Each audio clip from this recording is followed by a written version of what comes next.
Alright, I just want to preference by saying that I actually enjoy Spider-Man 2. Hell, I probably even love Spider-Man 2. Right after this video is already edited and uploaded, I'm probably going to play Spider-Man 2's New Game Plus, right? I have the Venom statue where you're fighting him in the classic suits right up there in the corner. So I think I have every right to nitpick and talk about this game and at least criticize it to some degree, considering I paid about $320 fucking dollars for this shit. I'm just saying. Alright, I'm just saying. I can afford it, but I'm just saying. God damn, I have every right to talk about this. Genuinely speaking, I'm trying not to get copyrighted here. So let's just say this guy right here decided to leak the content right here. There's a clip online basically saying or showing that there's environmental destructibility in this game. And I genuinely think that this would have been one of the best features that they could have put into this game for a multitude of reasons. One, immersion. This is something that superhero games have been needing from the get-go. Maybe not Batman, right? But Spider-Man is fucking perfect. It's like Spider-Man going through a brick wall is like peanut butter and jelly. Man, look at the Sam Raimi films. It reminds me of that so much. They need to have this in the third game. With Green Goblin, bro, if I don't have a destructible environment with Green Goblin, what the fuck are we doing here?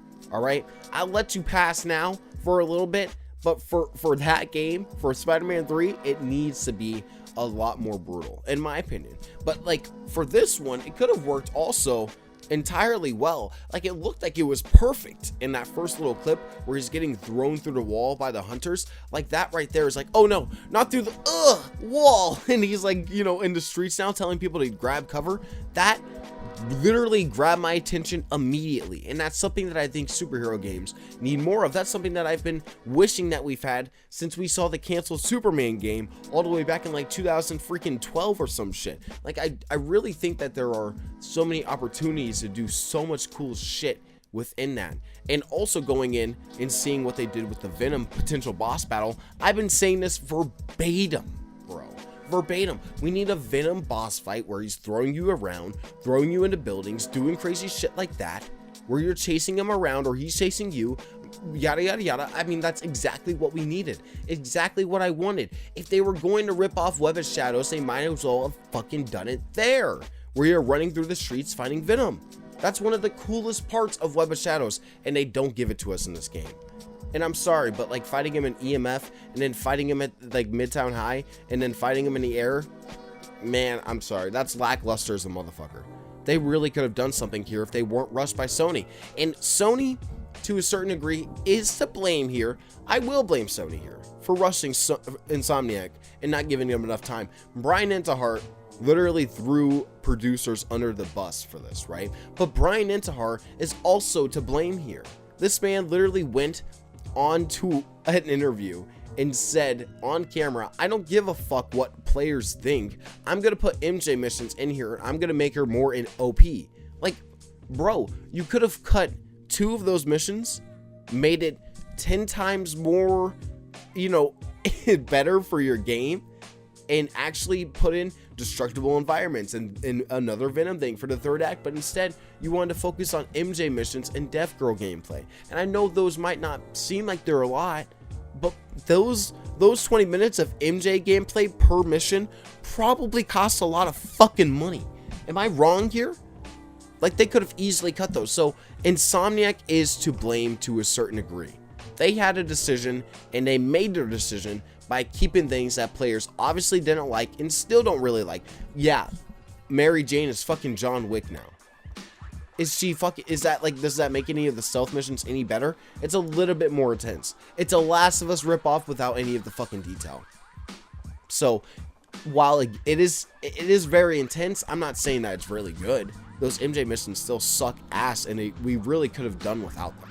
Same thing with that random Death Girl gameplay. Most of the side content, a lot of that could have been changed to be a little bit better, and I think a lot of people could have agreed. And I just don't know.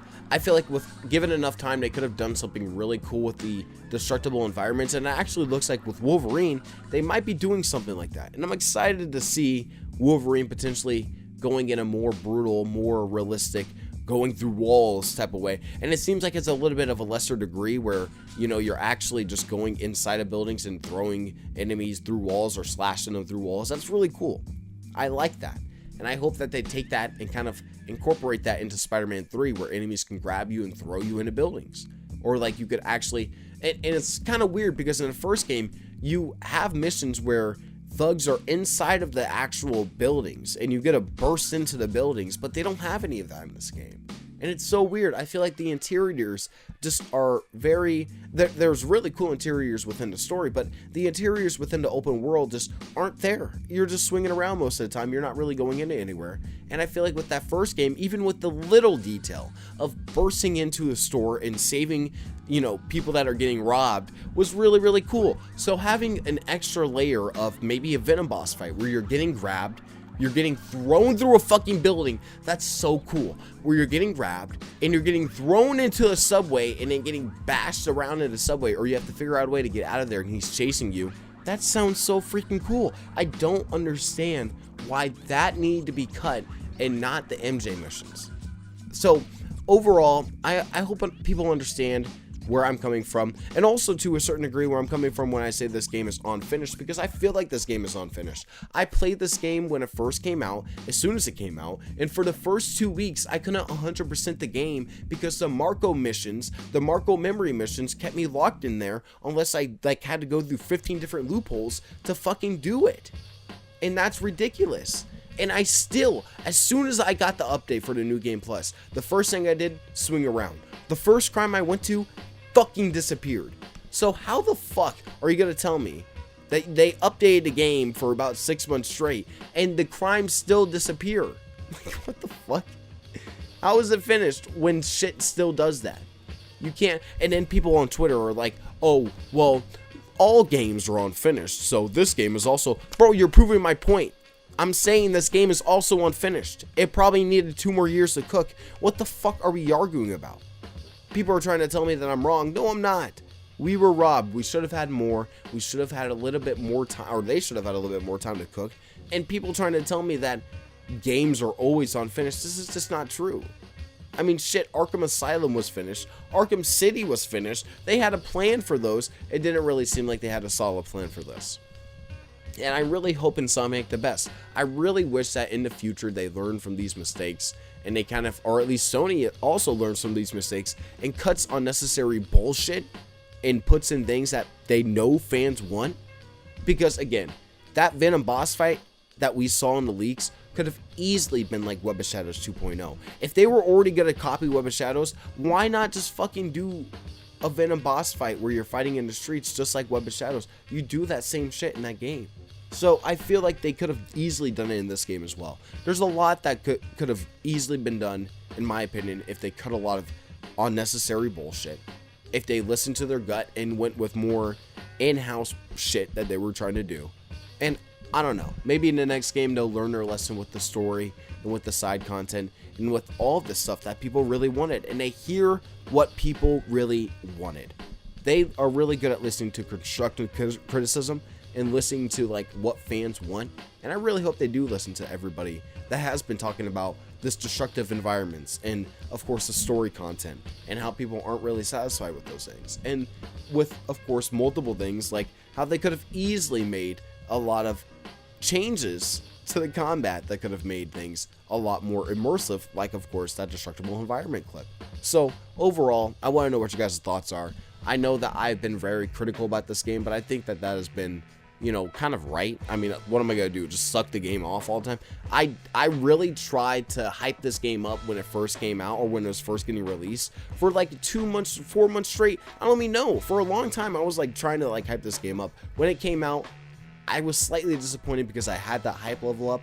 But I mean, like even Insomniac themselves said they didn't even tell their full story. So anybody calling this game a masterpiece, I can't really trust, in my opinion. Because, like, bro, how's it a masterpiece when Insomniac themselves literally said they didn't even get to tell their own story?